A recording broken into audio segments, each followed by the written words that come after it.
به هزاران شینین هرم داربستن ریوین آزادی و خودین تکوشینا سال دریج سید افران و اصلان قامشلو هلگردن سر میلان و بر به آخا پیروز و برن. مراسم آخرکرنا هر دو لهنگان به بشداری کمزن لگورستان شهید دلیل ساروخان یا باشار قامشلو پیکاد.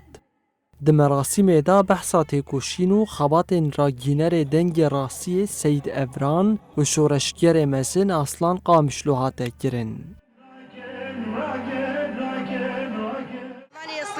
هوالی سید امکارن روزانه سر پیابن وان کسی خاین وان کسی خفروش اموان شرمزار دکن اموان علت دکن اف خیانتا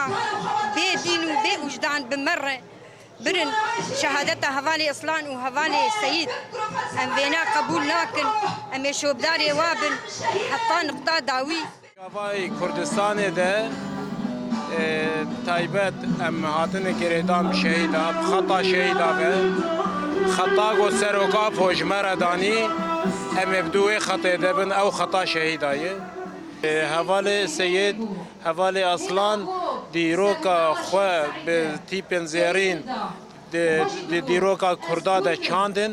و اوتمی اصلان و سید به دلگل کردستان ده بمینن. هر وحد مراسم آخرکرینه دا هفرین شهید سید و اصلان سوزا خانو کرن کو اوه ببن شوب گرن دو زوان یا پاکو پیروز. دهندره شورشا کردستان ده باکوری کردستان جی گرتن باشوری کردستان جی گرتن روز آوایی کردستان جی گرتن یعنی ده هر چهار پرچه کردستان ده جی گرتن گوتکاری بن ده بالقیاده پارتیا کرکر کردستان ده بقیاده سروکافو ده کاری به خدمت که و خباتی که جبو وی ملتی بکن حوالی ما خودیه کدینه خودیه تعبینه و فلسفه و سرکفتی ها چه گرنه لتبلی ویجی او تشتیق دجمن خازی بکه بالعکس بهتر ملت کرد مراد که سرپیا بهتر امتکارن برخوابدن.